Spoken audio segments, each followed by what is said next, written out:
अब race test में क्या हिसाब होता है इसके बारे में आपने बहुत सी वीडियोस वगैरह भी देखी होंगी, आपको बहुत सी टिप्स भी बताते होंगे। एट अ टाइम 400 मिनिमम इतने वो कैंडिडेट्स को भगा देते हैं। आधे घंटे से 1 घंटे का जो टाइम पीरियड है ये लाइन में ही लगना पड़ता है। और सोचें जो जिस बच्चे ने रेस करनी है वो इतनी देर खड़ा रहेगा तो किस तरह रेस को अटैम्प्ट कर पाएगा। और फिर ज़मीन के ऊपर बैठ गए हम सब जितने भी लड़के थे, क्योंकि अगर फिर पैरों के बाहर भी बैठते या फिर पैरों के बाहर भी बैठते, देखा आपने लापरवाही का नतीजा है।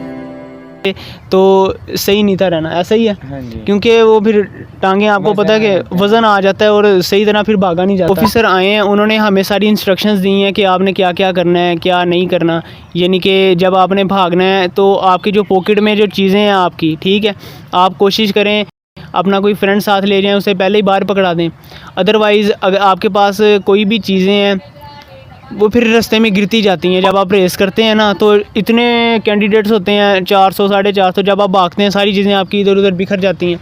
तो बेहतर यही है कि आप ना कोई फ्रेंड ले जाएं, उसे पकड़ा दें, वगरना जो सारी आपके डॉक्यूमेंट्स वगैरह हैं उनकी फ़ाइल बना के तो उन्हें पुलिस वाले किसी को पकड़ा दें कि भाई ज़रा इसे रख लें, जैसे मेरा टेस्ट कंप्लीट होता है मैं आके आपसे वापस ले लूँगा। तो इस तरह करके आप कोई निज़ाम बनाएं, अपनी पॉकेट में सारी चीज़ें ना लेके जाएं। अब जब टेस्ट वहाँ पे उन्होंने सारे कैंडिडेट्स जो बैठे हुए थे उन्हें खड़ा किया है, 1 बाय 1 रो वाइज खड़ा करते गए हैं। एक कैमरा मैन था लड़का वहाँ पे, वो भी पुलिस का ही होता है। उसने सबकी फ़ोटोग्राफ्स ली हैं जिन जिन कैंडिडेट्स ने अभी रेस अपनी स्टार्ट करनी थी। अच्छा। तो रेस स्टार्ट करने वाले सब कैंडिडेट्स की उन्होंने तस्वीरें बनाई हैं। तस्वीरें बनाने के बाद उन्होंने क्लियर बताया है कि आपने अब भागना है, एक दूसरे को धक्का नहीं देना।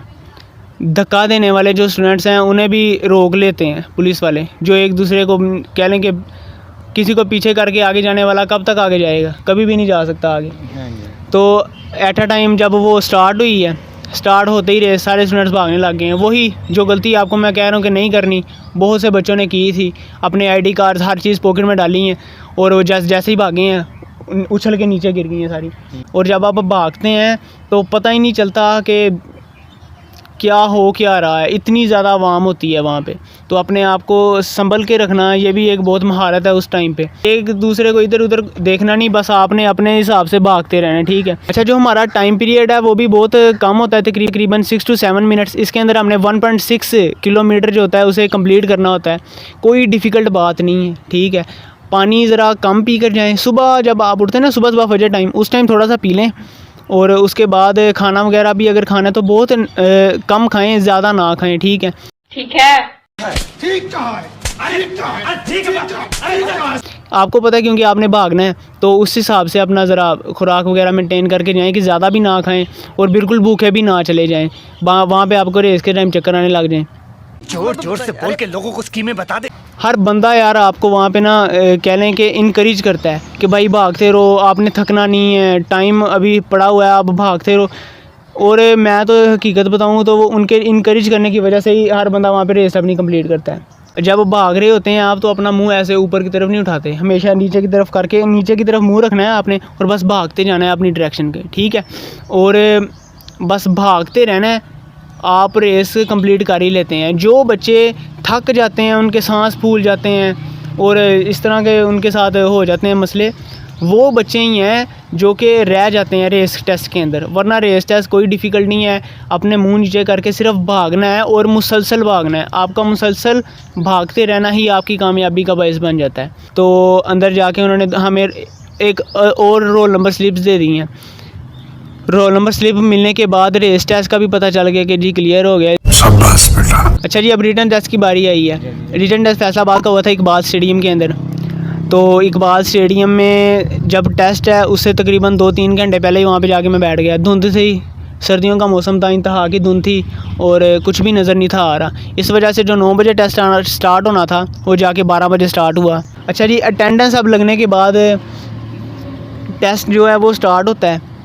टेस्ट स्टार्ट होने के बाद आपके पास 1 आवर होता है, वो भी पूरा नहीं होता, ठीक है। तो आप कोशिश किया करें कि जितना भी आपको आता है जल्द से जल्द अपना सारा जो टेस्ट है उसे अटैम्प्ट करने की कोशिश करें। अब जब टेस्ट को अटैम्प्ट करने की बात आई है तो टोटली तकरीबन 100 में से 80 to 85% लोग ऐसे होते हैं जो कि पूछने वाले होते हैं। हमेशा भी जब भी आप किसी भी चीज़ का टेस्ट देने जा रहे हैं, कोई ज़रूरत नहीं किसी को बताने को, बिकॉज के जो एफ़र्ट्स आपने की हैं, हमेशा मैं बताता हूँ, किसी दूसरे बंदे ने नहीं की। अपनी एफ़र्ट्स को ऐसे शेयर ना किया करें जाके। टेस्ट अपना कंप्लीट करने के बाद लोग वहाँ से ऐसे निकले हैं जैसे मंडी के अंदर बकरे निकलते।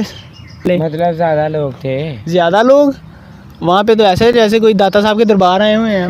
जैसे कोई दाता साहब के दरबार आए हुए हैं। तो सारे अब बाहर निकल आए हैं। रिटन टेस्ट कंप्लीट हो गया है। रिटन टेस्ट की अब लिस्ट लगनी थी तकरीबन 2-3 दिन बाद। अच्छा जी, तो अब रिटन टेस्ट जब कंप्लीट हुआ है तो उसका रिज़ल्ट आ गया 3-4 दिन बाद। बाबा के मोबाइल पे सारी लिस्ट उनके एक फ्रेंड ने सेंड की हैं। मैंने जब उनके लिस्ट में देखा है सारा, मेरा नाम ही नहीं है बीच में। अब मैं क्या, मेरे इतना टेस्ट तो बुरा हुआ नहीं था कि मेरे पासिंग मार्क्स भी ना आ सकते। क्या गुंडा बनेगा रे तू? अब जब वहाँ पे पुलिस लाइन्स गया हूँ मैं, तो वहाँ पे लिस्ट सारी लगी थी और लोग वहाँ पे चेक कर रहे थे एक दूसरे के ऊपर चढ़ के। तेरे पास कोई और रास्ता है? अच्छा, चलो भाई देखो अब मैं क्या करता हूँ। मैंने भी फिर अपने रोल नंबर वाइज चेक करना स्टार्ट किया। अब वहाँ पे जब मैंने जाके चेक किया तो उन लिस्ट में मेरा नेम है था। मार्क्स मेरे 50+ थे, 40+ वाला पास था। मेरे 50+ मार्क्स आए थे। और अब उन्होंने जब इंटरव्यू की बारी आई तो वो कहते कि इतने जो ज़्यादा मार्क्स वाले हैं उनके बच्चों के पहले इंटरव्यू, कम मार्क्स वाले हैं उनके इंटरव्यू बाद में होंगे। वो कहते हैं कि अब इन वाले बच्चों के इंटरव्यू हो रहे हैं, अब 70 से 80 वाले बच्चों के इंटरव्यू हो रहे हैं, अब 60 से 70 वालों के हो रहे हैं, अब 55 वाले बच्चों के हो रहे हैं। तो ऐसे करते करते उन्होंने कह लें कि एक ना गोल सा बना दिया और पज़ल बना के इस सारी रजिस्ट्रेशन को रोक दिया और जो बंदे उन्होंने हायर करने थे वो कर लिए। अब मुझे नहीं पता कि वहाँ पे उन्होंने क्या स्कीम चलाई है, कितने बच्चों को उन्होंने वहाँ पे रखा है, भर्ती किया है, कितने बच्चों को निकाला है। एंड पे आके उन्होंने एक गोल सा गेम सी बना दी, पज़ल कर दिया हर बच्चे को। मैं और मुझ जैसे बहुत से बच्चे वहाँ पे चक्कर काट के उनसे पूछते रहे कि हमारी डेट कब है, हमारे मार्क्स इतने हैं, हमारे मार्क्स इतने हैं, 50+ हैं, हमारा तो नेम आना चाहिए। ऐसे तो नहीं होता है। कम से कम हमें इंटरव्यू तो दिलवाएं हमसे, ताकि उन्हें कोई पता चल सके हमारा कि हमारे बैकग्राउंड हमारा क्या है, हमारी जो डिग्री हमने की है मैट्रिक इंटर वगैरह की, उनमें मार्क्स हमारे क्या आ रहे हैं।